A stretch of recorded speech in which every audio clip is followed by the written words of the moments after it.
What are you doing in my swamp? Hello everybody, this is Overboy, and I'm going to be doing my ranking for my top 10 favorite movies of 1993. So this is part of my top 10 Tuesdays, and so last week I did the movies of the year I was born, 92. This week I'm doing 93, so I'm just going to go ahead and get going. Coming in at number 10 is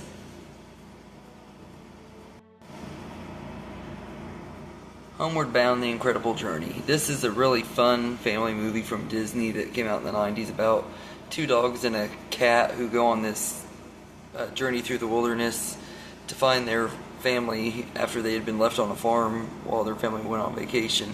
And along the way they encounter all kinds of dangerous situations, including mountain lions and wild rivers and all kinds of different things. And they barely make it out or make it back alive and everything. They also have to face off with dog catchers and stuff like that. Any your typical things you deal with in animal movies and stuff. But this movie is just told really, really well, and it is a remake of a movie called The Incredible Journey, which that one itself is a really good movie too. But that's more of a documentary movie. This one is more of a straight up story, and I love that they have voice actors doing voices of the dogs, but the dogs' mouths don't move. Instead, they just communicate through their thoughts, which is really kind of weird if you think about it. You're kind of watching two telepathic dogs and a cat communicating without actually hearing what they're saying, and you're just hearing their thoughts. But if you don't turn your brain off, it'll make you overthink on the premise of that. But no, this is a really good movie, though. I really enjoyed this one. I've always have, and everything. In fact, I actually kind of want to rewatch it and review it sometime. But this is one of my childhood favorite movies. I've loved it ever since I was a little kid, and everything. And it's just a really, really fun time. And it's got a great story. The characters are lovable. My favorite out of the three animals is Shadow, the leader. Chance gets on my nerves a lot. He always reminded me of my brother for some weird reason. And then I always like Sassy too. I think she's funny. So all of them are great, and this is just a really good movie. So Homeward Bound: The Incredible Journey is number 10, and number 9 is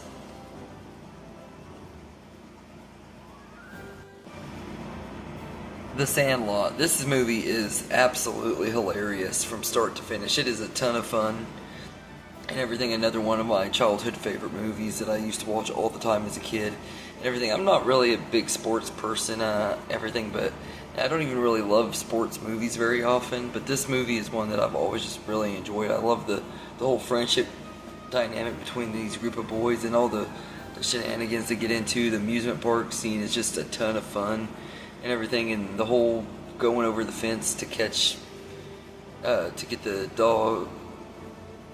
ball from the dog and everything, and they think this blind old man is like this hostile guy, and it turns out to be this sweet old man played by James Earl Jones.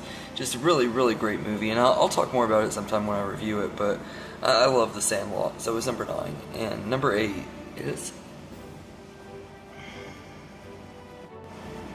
Schindler's List. Now this movie could be a lot higher. In fact, it's probably the best made movie on this list and everything, and technically, if you want to get technical, it could easily even be the best movie of 93 and everything. It won Best Picture that year for a reason and everything, but the only reason I have it this low is just because it is not a rewatchable movie, and I do kind of play the rewatchability into my factor when I make my rankings and stuff and everything on how much I'm entertained by. And while I do think this is a very well made movie, it's a very hard movie to watch and everything. There's so many just really horrific moments that are just so hard to watch and everything. I don't like watching this movie as often and everything. I pretty much only watch it if I'm watching my Spielberg movies and stuff, because it's just a sad movie, and it's one of those brutal movies that isn't really worth rewatching very often and stuff. And I know a lot of people that have even said that it's a good one-time watch, they'd never want to see it again, and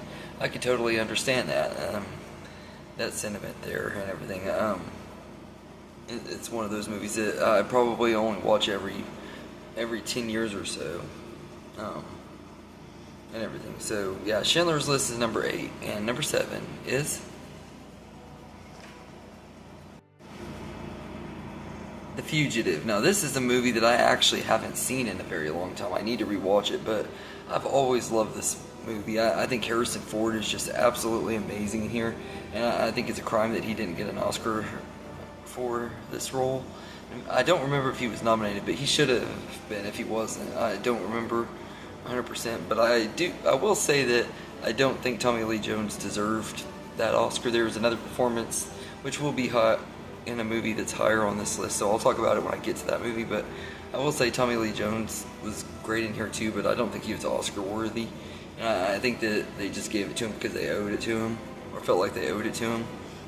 But this movie is pretty good though, despite the unworthy Oscar win and stuff. I still say this is a really good movie and everything, especially because of Harrison Ford. He just gives such an amazing performance, and it's a fun cat and mouse thriller. You keeps you on the edge of your seat throughout the whole movie, and it's just a really good time. So The Fugitive is number 7, and number 6 is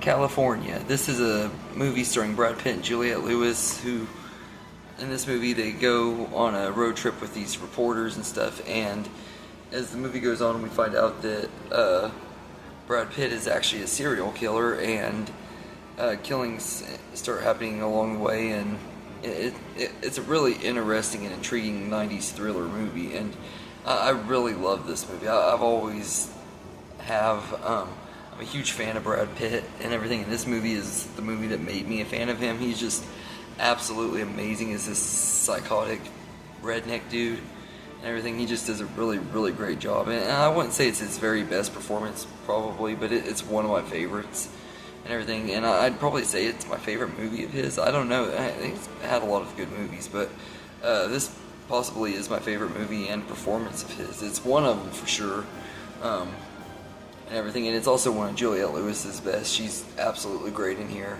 and just the whole story and road trip dynamic is fun. Seeing how these characters play off of each other is a lot of fun and everything, and it's just a really well made movie. So California is number 6, and number 5 is The Man Without a Face. This is Mel Gibson's directorial debut, and he also stars in the movie alongside, I think it's Nick Stahl, who played John Connor in Terminator 3. He's a kid in this movie, and in this movie we follow this kid who befriends this man who's been isolated in his house. There's a lot of bad rumors about him going around and stuff. He has a bad reputation for something that happened when he was younger and stuff, but they form this really good friendship and everything, and I really enjoyed this movie. And the Man Without a Face just has a really, really good story and everything. Mel Gibson is amazing as this man, and everything he had, the makeup effects they use on him to make it look like his face is all burned up and stuff is really good. They did a great job with that, and it's just a really, really good movie and everything. And if you haven't seen it, I highly recommend it. So The Man Without a Face is number 5, and number 4 is Batman: Mask of the Phantasm. This is hands down one of the absolute best Batman movies of all time. In some ways I'd even say that it is my favorite of all time, which it's kind of a hard one to debate on what my most favorite is, because I really love The Dark Knight and Batman Returns and The Batman and Batman Begins and Batman Forever. So I'm a big fan of the Batman franchise, but this one is one of my favorite entries though.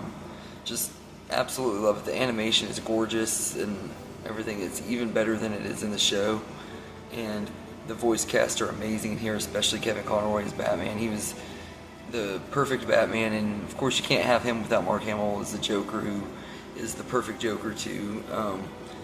They do such a great job, and I love the Phantasm character as a villain. I think the character is very intriguing, and the whole mystery of who the Phantasm is really well done.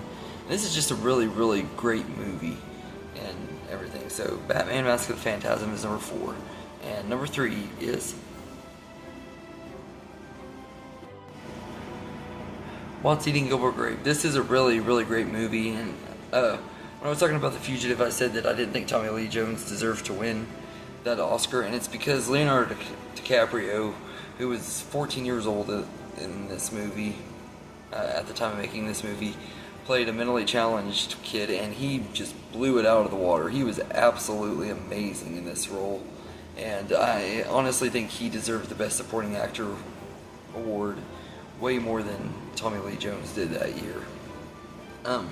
That being said, he's not the only reason this movie is great. Also, Johnny Depp never gets credit for this movie, but he is amazing in here too. I absolutely love him. He doesn't have a lot to do in here. It's not like a very demanding role for him, but he's just really great in this role of Gilbert Grape and everything. He's really likable, and you sympathize with him and want to see things get better for him and stuff. So I really enjoy what they did with him and everything. And Gilbert Grape is a really relatable character for me. And everything. In fact, the last time I watched this movie, I was like, man, this movie really hits close to home, because just the premise of a man who's taking care of his mother and his disabled brother alone is enough to be relatable for me.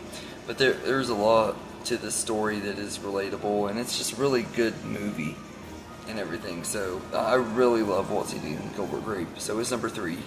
And number 2 is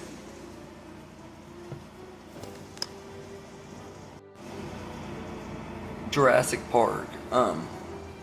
Now, I absolutely love Jurassic Park. It is one of the greatest movies of all time, and it's barely number 2. In fact, like, there's just a teeny tiny, very, very thin line between this one and my number 1, because Jurassic Park is such an amazing movie and everything. It's got a great story, great cast, and everything. The visuals are amazing, hold up very, very well. In fact, I'd go as far to say that the dinosaurs in the first Jurassic Park are probably my favorite visual effects in movies and stuff. And not really just the first one, really, because every single Jurassic Park movie has amazing visual effects. That's the one thing I can say that is consistent throughout the whole franchise, is the visuals always look great. The dinosaurs always look awesome and stuff. And this movie was just, I remember when I watched it for the first time, I was like 7 years old, and I was just blown away by how real the dinosaurs looked, how scary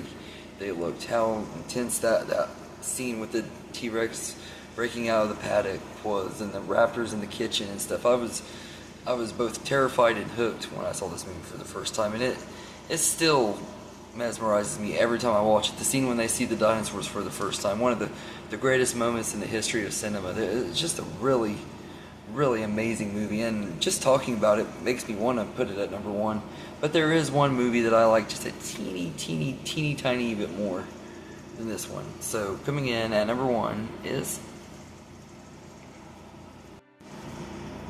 Mrs. Doubtfire. I absolutely love this movie. It's one of my favorite comedy movies of all time, and it's one of my favorite Robin Williams movies of all time. It's just a really, really great story, and I love the whole dynamic between him and his kids, and the whole cast's chemistry is just amazing. You actually believe that they are this family and everything, and I wanted to spend more time with these characters. I really wanted Mrs. Doubtfire too, but it never got to happen. But yeah, I'm not going to say too much else about this movie, because I am going to review it at some point and everything, and I'll give more in-depth thoughts to that. But I will say this is one of my favorite movies of all time and everything. It's one of my favorite comedies of all time, and I just absolutely love Mrs. Doubtfire. So it's easily my favorite movie of 1993 and everything.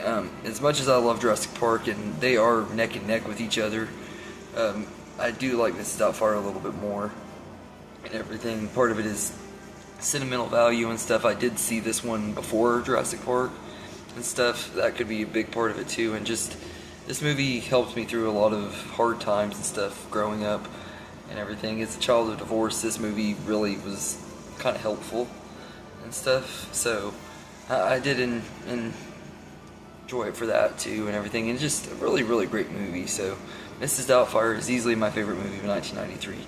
Anybody who says Schindler's List or Jurassic Park, I completely understand that too, though.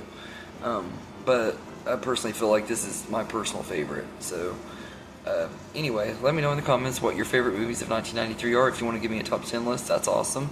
If not, just tell me your favorite or whatever. And hope you enjoyed this video, and have a good day, everybody.